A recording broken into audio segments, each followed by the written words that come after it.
cloud. I guess I'll do that. All right. So, hey guys, it's Robin, and I'm here with our very first BeFIT Now Thursday Think Tank. See, it's so new. I had to think, what did I call it? Thursday Think Tank. So I knew I needed a special guest for this first Thursday. And what we're going to be doing in these think tanks is we have had the great opportunity to meet some amazing professionals and collaborate with them, people from all over the world. And one of my mentors, one of my wonderful friends is here with us today, Andrea Wasylow. So I am just so respectful of what Andrea knows, but also how she presents it. She's an amazing teacher. She's a wonderful physical therapist, a cool mom, a coach. I mean, she does it all.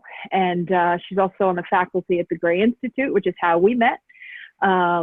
I was lucky enough to get directed to give Andrea a call when I was thinking about doing the Gray Institute program, and we were in very similar situations, so we became pretty fast friends. So Andrea, welcome. Hey, well, Robin, thank you for allowing me to be your first guest. Hopefully I can contribute something to what you're trying to do. I think this is fantastic. Cool. So there's only like 1,000 things we could talk to Andrea about, but today what I'd love to pick her brain about is the fact that she has been a physical therapist. How long have you been practicing? Oh gosh, 25 years. Okay. And so about the same as me. You've been involved with the Gray Institute since, in some capacity since you were in college. Yep. And you teach and you do a wonderful job with them. And then you also had the unique opportunity of having 2 hip replacements. So, and kind of one of my favorite stories is how you injured your hip and how you describe that. So my right hip, right up until the point where I got hurt, which I'll describe in a minute. I've been an athlete my whole life. I played sports all through high school and college. Even after college, I enjoy working out. I did karate. I used to run a lot. I ran the Boston Marathon once and checked it off my list and never ran that long again because that was enough. Mm-hmm. But I was at a party and had some liquid courage and I was dancing and I had an unfortunate dance floor incident where I fell and kind of torqued my right hip and, tore some muscles in the back of my hip. So I had a lot of bruising and a divot. I got home and my husband said, "What happened to you?" And it was just an unfortunate dance floor incident. But shortly after that, when I would run, I would start to notice some catching and some pain in my hip. And make a long story short, I had torn my labrum, so I had surgery to get that repaired. But in the whole process, of that, they discovered that I had hip dysplasia, which is a congenital malformation in your hip. Ultimately, like if this is the socket and this is the ball, my ball was hitting the socket in one spot, and it was just getting really worn out. Because normally there's like an even distribution of pressure and my pressure was happening in one spot. And so fairly quickly I ended up with some arthritis in that hip. And even though I kept trying to push it off, I was walking with a significant lurch. I was having a hard time sleeping at night. I really couldn't work out. I couldn't sit for a long period of time. I couldn't drive for a long period of time. I had a hard time lifting things, like even just a basket of clean laundry was getting to be too much. And it was really frustrating. And so I explored a bunch of different options as far as, what I could possibly do to help this hip. But ultimately it became clear that I needed a hip replacement, which was, a little bit of a shock. I was 44 when I had my first hip replaced, but ultimately, it was a fantastic decision because almost immediately, within hours after surgery, I was feeling so much better. Right. And you're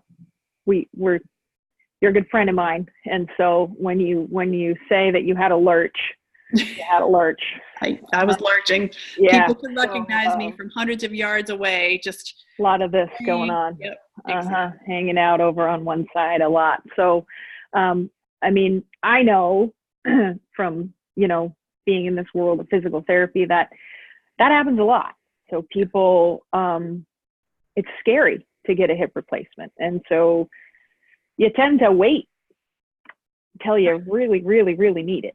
Right. Yep. And so at that point, there's some patterns that have developed for sure. There's some weaknesses that have developed, some tightnesses. And so certainly in your experience, you were doing, I know you were doing everything you could do to push this off, but sometimes you just need to have it happen, right? Yep, exactly. So how did you, there's all kinds of different approaches. So how did you decide, who to do it, which approach to use? I know you're a researcher, so I know, and you don't have to go into immense detail, but what would be some questions that you would recommend people ask a surgeon before they choose? Because it really is, it's okay to interview for your surgeon. You Absolutely. don't have to pick the first one that you go see, right? So it's really important to feel comfortable. And I would love to hear from you what you think some great questions would be. Sure.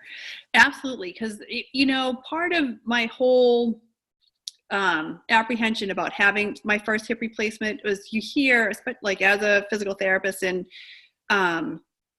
even if you're not in healthcare, that they say that the average hip lasts about 20 years, right, give or take.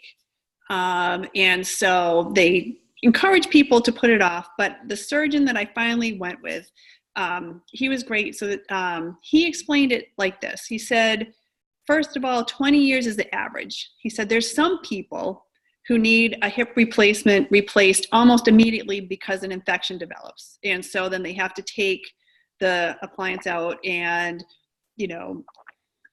get rid of the infection and then. So that goes into the averages. Yeah, exactly. So there's people who have 2 days. Right. And then there's people who have a hip replacement and it lasts them the rest of their lives, which could be 40, 50 years. So that's how the averages work. Mm-hmm.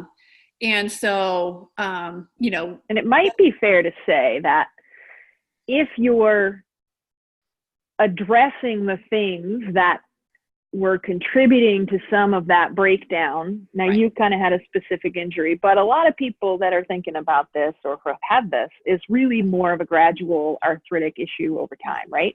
Yeah. And so it makes sense that we have to ideally work with someone who looks not just at that brand new joint, but looks at the whole picture to see what are those movement patterns, what are those habits, what are those things that actually contributed to the breakdown of that hip in the first place. Exactly. There's a great kinesiology professor who explained it, that pain is where the pathology is. Pain is where the tissue is breaking down, but the problem's coming from elsewhere. Mechanically, Amen. The area where there's pain is being overstressed because it's trying to pick up the slack for some other dysfunctional friend who's just not working well, and your body's going to get the job done. If you want that piece of pizza across the room, you're going to walk across the room and get the piece of pizza, and you're going to just be thinking about dinner. You're not going to be thinking about, well, my ankle's a little tight, so it's overstressing my hip, which is going to contribute over 10,000 steps a day to. Thank God we don't have to think about that every time we get a piece of pizza. Yeah, exactly. Right. I would not love pizza as much, that's for sure. Mm-hmm. But so it is definitely one of those things. If you can find a professional who's willing to look, not just locally at, at the hip in this case, but globally at how your whole body is moving. Yeah.